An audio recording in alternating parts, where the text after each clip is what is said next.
Welcome to Outlander Media Network. I'm Kirby Lee Bailey, and we are at the Cobra in Nashville, Tennessee, and I am with lead singer Michael Jagmin from A Skylit Drive. Did I say that right? You did. Awesome! Well, welcome aboard. Welcome to Nashville. Is this your first time playing Nashville in a while? No, well, I mean, in a little while. We played a couple of years ago. I can't remember the name of the venue, but I think it was maybe about 2 years ago we played Nashville. Probably, if I had to guess, Eastside Bowl. Wasn't a bowling alley? I don't know. We do have. Okay, they wasn't there. No. Only other one I could think of. I'd have to sit there and think about it for a minute. I would my too. Sometimers kicking in. Well, you see so many venues, and it's just like. Oh yeah. I mean, I bet they just run together after a while. Yep. So, I just remember you from. I've never seen you live, but I know y'all were a Vans Warp guys. Yep. Y'all ever miss that tour? Oh yeah. I mean, it's like I always said. It's like a mobile summer camp. You know, you just it's long days, long nights, and then you just wake up and do it again the next day, and it's exhausting and grueling, but it's like a once in a lifetime experience as well. Well, you get to perform in such a large crowd out there. I hate that Vans Warped ended that year. See, I got to go the very final year they had it, and I didn't know it was going to be the final year. Because I don't know. I'm a type that I've got to the point where I would just rather be at a one-day festival instead of a 4-day ordeal. Yeah. Well, I mean, now they did bring it back in a different fashion where it's, you know, certain big cities that they're doing it in. You know, they did the kind of like the first annual version of it last year. So yeah, that was cool. So yeah, you know, hoping that we can be a part of that again at some point. Well, y'all should be. Y'all were in it so many times. Yeah. Yeah, we were on Warped 3 different summers.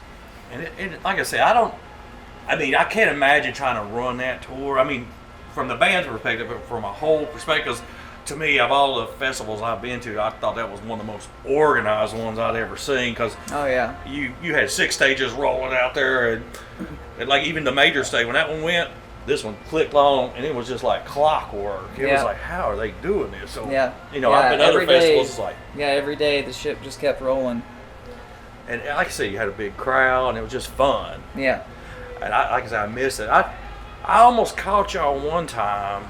Y'all came to another festival, and I missed it somehow. I don't know how that happened. That was at Blue Ridge. Okay, yeah. How'd that compare to Vans Warped? Well, I mean, Vans Warped Tour is really just, there's almost no comparing. I mean, like the one-day festivals are super fun, but it's an entirely different experience of this mobile festival where, you know, like you have that tour exhaustion, but also the festival exhaustion tacked onto it, which is like an entirely different level. But then you just kind of get broken in and accustomed to it. Well, I mean, I've been to Blue Ridge, and that one was a lot of work, is all I remember. Like going to the festival, like from the audience point of view, it was, like I say, I know I went to it one year, and it was like 3 miles from the car to the venue itself. Yeah. I've heard that there were quite a bit of struggles. I mean, more recently we did Rockville in Florida, which was nice. I mean, pretty much all that was, you know, blacktop concrete. It was on a speedway, but that was in Florida, so it was just cooking. Well, the only thing about that one, weather can work against you, because I know it's worked against them a lot at the Florida one, because you never know when it's going to storm out there. Yeah. But they tell me that when Danny Wimmer puts on a production, it is Class A all the way. Oh yeah. Everything was top notch. I mean, you're very well taken care of. Everything moves smoothly. It's just a well-oiled machine. Well, how long is this tour for that you're on right now? It's like 12 or 13 dates. We're at the halfway mark right now. So we still have today being the start of the second kind of leg of it or so. So not quite like tours how they used to be, like, you know, a month and a half, 2 months or so. Like this one's more like, you know, like a 2-week type run. You know, but they can still be grueling, you know, not getting any younger. So, getting in bed at 2 a.m. and, getting anywhere from, 5 to 7 hours if I'm lucky. Maybe sleep a little bit in the vehicle on the next drive. Hey, they say it's a grueling thing just going from city to city. Like I said, we were talking about it like last year. Me and my partner there, we did like 52 concerts last year, and we don't just do them just in this area. We travel like somehow, and it never fails. Like with us, and I see where y'all coming from. Like we had a little lull, but this is our 1, 2, 3. Is this our third concert this week or fourth? This is third because that first one canceled. Yeah. And then fourth is tomorrow, then a fifth one on Wednesday, I believe. Yeah. And it's just like, oh, I get it. Yeah. I didn't really notice any different till, like, when I do some of the longer drives, and then I get out of the car, and I'm like, man, I'm stiff. I can barely walk. Oh, yeah. No, I feel it a lot of the times. Where were y'all at yesterday? Chicago. Oh. So yeah, that was one of the longer overnight drives. But thankfully, we stayed a little bit closer to Chicago and did the bulk of the drive today. But it was one of those, doesn't matter where we sleep, we're pretty much looking at the same amount of time in a bed. So it's like, might as well just make it closer to Chicago and at least have a little bit of control over our sleep.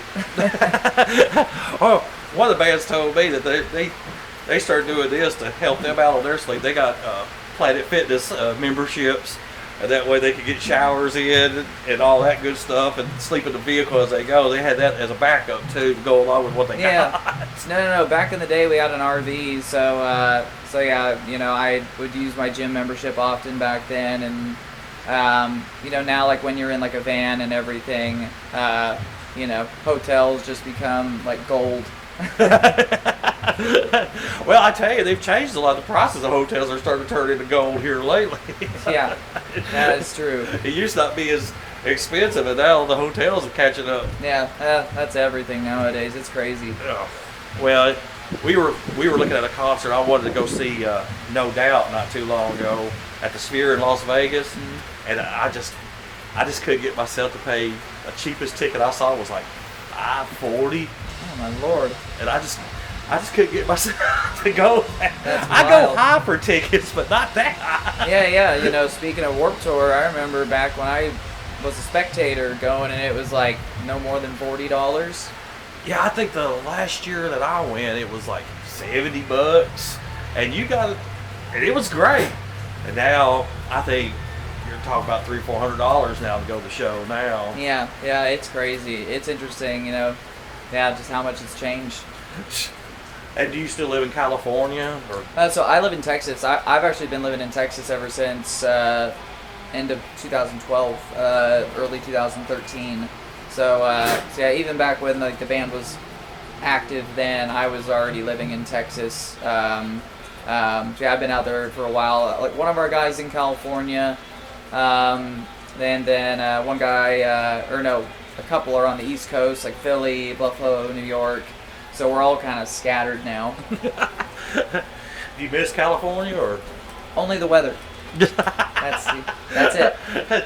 I mean, I lived in Texas for a couple of years, but I lived in El Paso, so it was probably different from the area you're living in. Yeah, I'm like right in Central. I'm just outside Austin. Oh, okay. So I mean, the weather's nice, but when it gets either cold and those freezes roll through that have become so popular now, those, or when it's just so scorching hot. Where I was, when I lived in California, I was like, I could pretty much wear whatever I want any day because I know it's going to be tolerable. Where in Texas, I mean, certain month blocks, I'm like, I don't even look at a t-shirt. It's a tank top or nothing because it's just going to get soaked through. Well, I mean, when I lived in El Paso, it was the same way, but the winter, Jesus Christ. Yeah, they get brutal. There's no trees. Oh, so yeah. when that wind comes through there, it feels like 5 degrees. Oh, yeah. It's chilly at night. Yeah, I guess that's one good thing about my area. Like, we're right around a lot of hills, but yeah, definitely not as windy, but it can get pretty bad. But then it's just weird now how, I was just talking to my wife last night for Halloween because we never know what it's going to be like. It's either going to be super nice and tolerable, or it's really windy and cold and raining. But I guess this is one of those years where it was just nice out. Yeah, I looked, and right now it's like high 70s consistently in my area. Mm-hmm. And when we get back home, it's for a few days still going to be. It's going to get back to the high 80s. Yeah, we always take a little flight ever so often to go catch a concert, and like we took our flight this year. We took off to Dallas. Okay. And I tell you, I love Dallas. It is so nice at Dallas. And we were at the. That's where I was born. Oh, really? Yep. Yeah, we saw Simple Plan and 303. Oh, cool. We're at there's an inside outside like venue. It's like in that area. I think I know the venue you're talking about. I think we played there before. It's got restaurants all around. It's an amphitheater. Yeah. Beautiful area. Yeah. Just love that. I had a blast out there, except for we were coming back the first night, and a storm come through there after the concert was over, and we just got dropped. And we were going to walk from the gas station to the hotel. It just stormed. Yeah. Like I'd never seen a storm like that in Dallas before. No, Dallas is so unpredictable with its storms. Like I'll hear that something's rolling through Dallas. It's only 3.5 hours from us, but then I'm like, oh, that's in Dallas. It's not coming to us. I mean, it hit hard that day. I saw her. She fell in the mud out while we were walking up there. I mean, it was raining so freaking hard. And it was only a 2-minute walk, and I was like, man, I was debating on calling an Uber from that from there to the car. But the Uber was going to charge us $25 to come over and get us. Yep. Because that's how bad the weather was. It's crazy. So you got 2 singles out right now. What are the 2 singles you got right now? Yeah, so in September we put out a single called 7. So I mean, we have other new music that's slated to come out. That was kind of the first one that we felt would be a good introduction to what we're doing now. And then a few weeks ago we put out our cover of the song Golden from the big K-pop Demon Hunters. Oh, okay. Yeah. So that was just a few weeks ago. We want to do something fun. Like our band's always kind of been big on covers. So yeah, just the song just struck a chord, and it was like, I think this one would be fun. Do you think y'all will ever release a brand new album down the road? That's what we're aiming for at the moment. I mean, we have enough material for one. It's just, laying the groundwork for it, putting the plan together, and finding the right time. Well, I mean, maybe you can get a shot and get played on Octane, like on the test drive. Yeah. I know they had forgot you. No. Hey, that's one thing about Jose Megan. He's pretty good at putting people on the test drive. Yeah, absolutely. And nobody's going to forget Skylit Drive. We can't forget this band. Absolutely. What made you bring the band back? I mean, honestly, it's one of those things where, you think that you're done with an era, or maybe that you can go without something until you kind of go without it for a bit, and then you just realize that not living and breathing it every day, it's just not feasible. So it is something that I live and breathe every day. Even when it took a back seat, I was still somehow, it was a part of my day somehow. Something on the business end, I was always still engulfed with Skylit. So it was just, I feel like from somebody who was like a part of my life probably saw it as it's only a matter of time. Mm-hmm. Where I think I was just, I think I was exhausted, and I just needed to kind of take a step back. Oh, I get that. And just kind of regroup myself.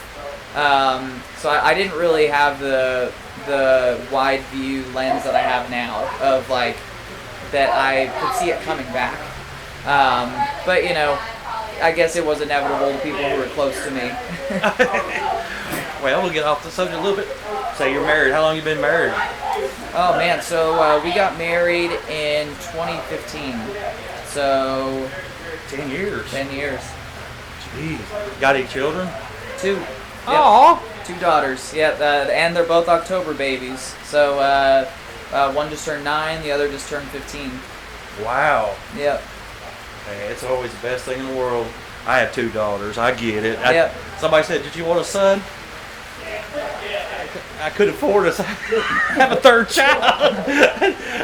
But as would happen, the universe paid me back, and I had a grandson There you go. just last year. So I was like, okay, we can go with that. Yeah. No, I mean, I've always wanted a son, but I feel like with our younger daughter, like I kind of got the best of the boy and the girl because she's not a tomboy, but she's extremely physical. No. Well, I'll tell you what was an adjustment for me when I had my first grandson. I didn't realize how much I was used to having daughters. I was kind of confused. Like, what's this kid acting like kids? Yeah. He's a little more. Boys are a little more aggressive than girls. I found that out real quickly. Yeah. That's like our younger daughter. She's extremely aggressive and I mean, of course, fun. But she's very much more like a boy in that sense, where she likes being physical and roughhousing, whereas the other one was a little more dainty. Have you started taking the 15-year-old out for a driving yet?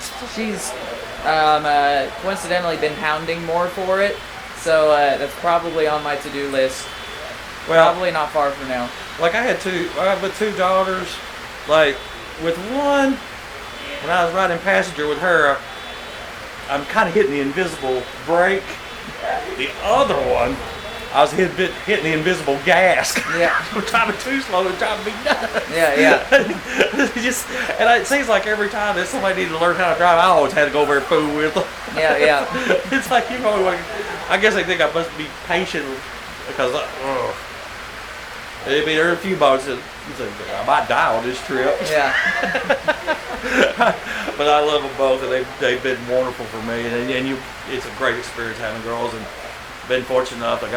Now they're older. I've got two son-in-laws that I just love to death. And Yeah. I mean, I've got one grandchild, and I've got two grandchild from her. It's a great feeling. Amazing. Well, we're gonna get ready for the show, and I'm gonna let you go so you can go chill, because I begin to think that I thought we were gonna have to move for a minute because the rain was starting to come in here. No, I saw it coming over there. I was like, what in the world? I was like, this ain't the best roof in the world. No. And I started feeling, and we are Outlander Media, Skylit Drive playing the Cobra tonight, and we're out of here.